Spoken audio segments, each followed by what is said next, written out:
Hey guys, this is Mercs TV with a Fury Warrior 5.4 PvP guide video. Just going to be doing a basic run through of things like talents, glyphs, gems, enchants, that kind of thing. Just to get you started in Fury PvP. It's an amazing spec to play, so I urge any arms warrior at least to give it a go. So getting straight into it, we're going to go straight into the talent system, starting off with the first tier, which is your mobility. I go with double time. I find it's much more useful. It allows me to keep a higher up time on pesky mobile targets. So definitely my talent of choice. Warbringer is going to be changing, I think, when patch 6.0 comes around. I mean, I suppose I'll get onto this at a later date. I'll end up doing a new guide video with a new expansion, I'm sure.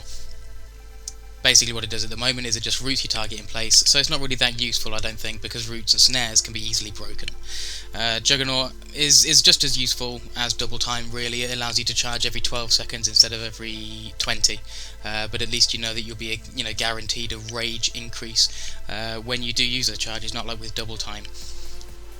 Onto the second tier, I'm pretty sure it's a given now that Second Wind is the talent of choice. I did toy around with Enraged Regeneration a little bit, because the Fury playstyle revolves around being enraged, and when enraged, the health regain from Enraged Generation is doubled when enraged.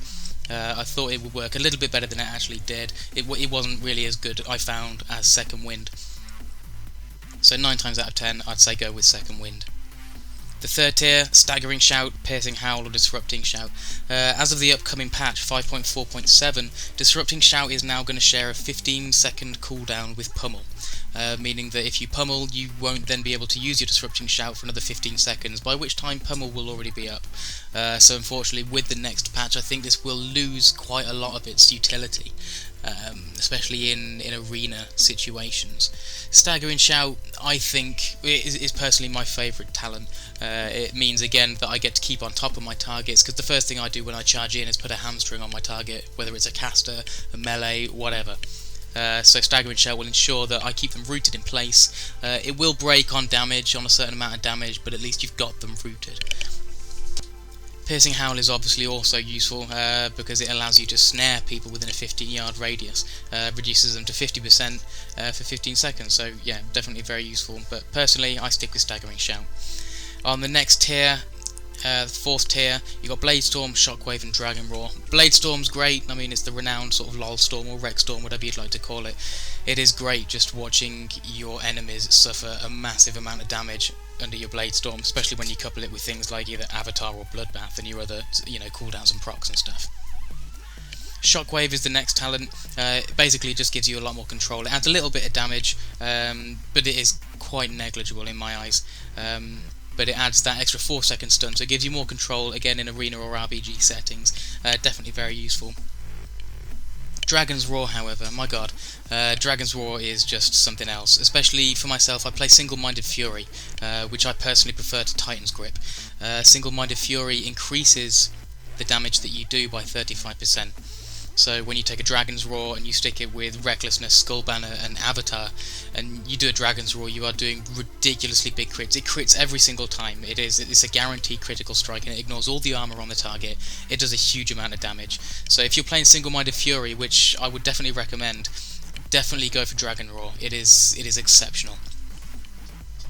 On the next tier of talents, you've got Mass Spell Reflection, Safeguard, and Vigilance. Vigilance, I would 9 times out of 10 say it was pretty useless. However, if you're going with a healer, if you're in 2s and you're going with a healer, you come up against a double DPS, chances are they're going to try and train your healer. So you just pop a Vigilance on them, help them survive that first initial burst phase, and then, carry on as is. So that's the only time I really find this particularly useful. Safeguard now does what Intervene originally did. It replaces your Intervene, but originally, until fairly recently, an Intervene would break any roots that you were caught in, and that was incredibly helpful, but it was obviously deemed a bit too powerful by Blizz. So basically they've now changed it, so Safeguard gives back to Intervene what it originally had. It will break any snares and roots upon use. The talent I go for, those Mass Spell Reflections. So Mass Spell Reflection reflects the next spell cast on you and on all party and raid members within 20 yards for 5 seconds. This is incredibly useful. This has got me out of a load of tight spots. For example, if you're playing with a healer in arenas, someone's about to CC your healer with a polymorph, for example, which opens you up for the kill for them. You pop a mass spell reflection up, the polymorph, for example, gets reflected back, and you're in the clear just for that small window. It is incredibly helpful and has helped me a number of times. So that's what I use personally. And then on the last tier of talents, Avatar, Bloodbath, and Stormbolt. Stormbolt adds more control again. It's another 4-second stun. It's a ranged stun as well, which definitely adds to its effectiveness. It's very, very useful in arena settings, I find. Bloodbath is great. I normally wouldn't use that unless I was pairing it with Blade Storm in my arm spec. It's very good. Obviously, it snares them as well as puts a big bleed dot on them, which is very useful when you're trying to keep them within Blade Storm range. Personally, I use Avatar. Avatar is absolutely fantastic. It's 24 seconds of 20% increased damage. 24 seconds is a very, very long time, really, in PvP situations. So I always go with Avatar. You stack your cooldowns and pop out a Dragon Roar when your opponents are sort of 50-40% health or whatever. You're guaranteed to at least get a finish on them. So Avatar is, again, my talent of choice. Bearing in mind, these talents, they are probably going to differ from what you have. There's a very good chance that you're going to have something different to me and you're going to think, well, what the hell is he doing? But if you feel like there are certain talents that go together better than the talents that I've already shown you, please let me know in the comments below. I'm always up for trying something new, something different. But this is my spec, this is what I do, and it is incredibly effective in PvP scenarios. Moving straight onto the glyphs. Looking at the glyphs here, there aren't that many that I find are particularly effective for Fury Warriors. We'll start with the first one, the obvious one, Glyph of Bloodthirst. It increases the healing of Bloodthirst by 100%, so rather than healing yourself for 2%, you heal for 4% of your health. Now, when it comes to, your second wind comes into play, you're at 35% or lower, you're in second wind, you jump into defensive stance, that extra 4% healing that you've got on a 4.5 second cooldown is actually very, very beneficial to you. It's very, very helpful, so I always glyph that. Secondly, Glyph of Bull Rush, it generates 15 additional rage every time you charge. Again, very simple. The more rage you have, the more damage you're going to do. It's really that simple. And then thirdly, Glyph of Death from Above. This is practically mandatory. This, it takes off a third of the cooldown for Heroic Leap, which just gives you so much more mobility more often. As I say, it's pretty much mandatory. There's no reason why you shouldn't be taking this, to be honest. It's incredibly useful. As for minor glyphs, they're all cosmetic, so you kind of pick and choose as you like. But, with me, Glyph of Burning Anger, who doesn't want to catch on fire when they get angry? I mean, that is great. Mystic Shout, which basically just means I hover in the air, and then the Thunderclap one, although I don't use Thunderclap in Fury, I actually haven't bothered to try and find a different glyph on my dead server. So yeah, they're the glyphs, pretty self-explanatory really. Moving on to things like, let's look first at enchants. Enchants, if you've played Arms Warrior in the past, your enchants probably aren't going to have to change in the slightest. So on your shoulder, you're looking at 200 strength and 100 critical strike from Inscription. On your back, you're looking for 180 critical strike because you are, as Fury, you want to stack as much crit as possible. On your chest, don't bother going for the Resilience enchant. A lot of people kind of made that mistake. It's not a mistake as such, but it's certainly a waste in my eyes, especially with the buff that you get from having 2 PvP trinkets, the extra 2600 Resilience. There's already enough Resilience. You don't need any more than you already have. So on your chest, I'd definitely advise going for the Glorious Stats enchant, which is plus 80 stats of all stats. Moving on to your wrist, 180 strength, and then on your hands, 170 strength. Simple, straightforward. Obviously you get yourself a buckle on your belt, and on the legs, 285 strength and 165 critical strike. And then on your feet, mastery and minor speed run increase. It's really that simple. As I say, if you played Warrior before, it's probably not going to differ much from what you already have on there. And not forgetting the weapons, of course. On your main hand, you want to have Dancing Steel, and then on my off hand, I use Windsong. It's actually quite handy getting those crit procs. They're actually, very, very helpful. Haste and Mastery aren't too bad either. Mastery over Haste, obviously. Okay, so moving on to gems. Obviously, you've got red, yellow, and blue gem slots. Quite simply, in your red gem slots, you're going to look for either Pure Strength or Strength and Crit. In your yellow slots, you are just going to do nothing but stack crit, more crit, as much crit as you can possibly get.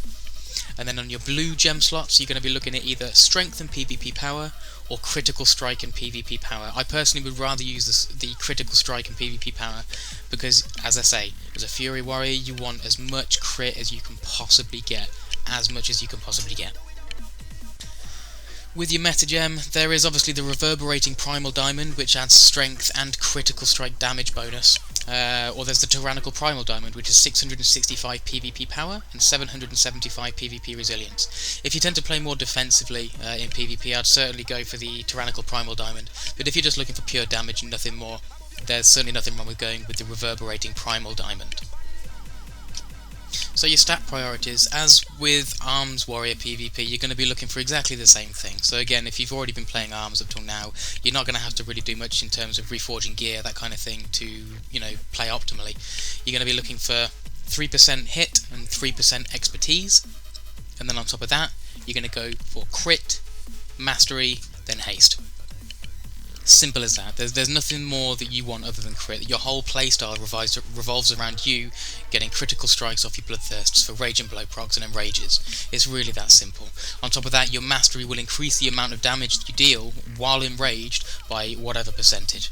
So crit, mastery, haste. As I say, make sure you hit those 3% hit and expertise caps as well to make sure that you're not missing your special abilities. There's no harm actually going above the hit cap slightly, because for Fury Warriors what that will mean is you'll miss less white swings or normal melee attacks. So it's not really a problem going slightly over your hit chance. So what about the Fury playstyle? Basically with Fury, what you're looking to do is you're looking to build up your burst windows over the course of about 20 or 30 seconds. So you're going to be using your Bloodthirst to try and get enrage procs to build up your enrages, so that you can use your Raging Blows, then your Berserker Rage, more Raging Blows, and then pop your cooldowns to try and get as much damage and pressure out as you possibly can. Now your Colossus Smash is on a 20-second cooldown, so that's when you want to be building up these burst windows. This is when you want to be building up those Raging Blow procs. So you've got 20 seconds, you build them up. As soon as Colossus Smash is off cooldown, you're going to use that Colossus Smash, and you're going to put as much pressure on as you can. Raging Blow, Berserker Rage, and another Raging Blow, and then cooldowns to try and finish off your target. Now, obviously, with Arms, you get a chance of resetting your Colossus Smash on normal swings. That's not the case with Fury, so it's actually almost more reliable than Arms Burst, because every 20 seconds you're going to be opening up that burst window. So that's just a very, very simple look at how you'll be playing. I mean, obviously, situations are always changing in PvP, so you're never always going to get that perfect rotation, if you will. But the idea is, build up your Raging Blow procs over the course of 20 or 30 seconds so that you can use that Colossus Smash, put out those Raging Blows, and then drop your CDs for, maximum damage and maximum pressure. Okay guys, so this has been Mercs TV with a very basic look at Fury PvP as a guide. I hope this has been helpful for you, and if it has, let me know below. Either like and subscribe, and any comments or changes that you feel that I could be making to improve myself, please let me know in the comments below. Thanks guys, thanks for watching. Take care.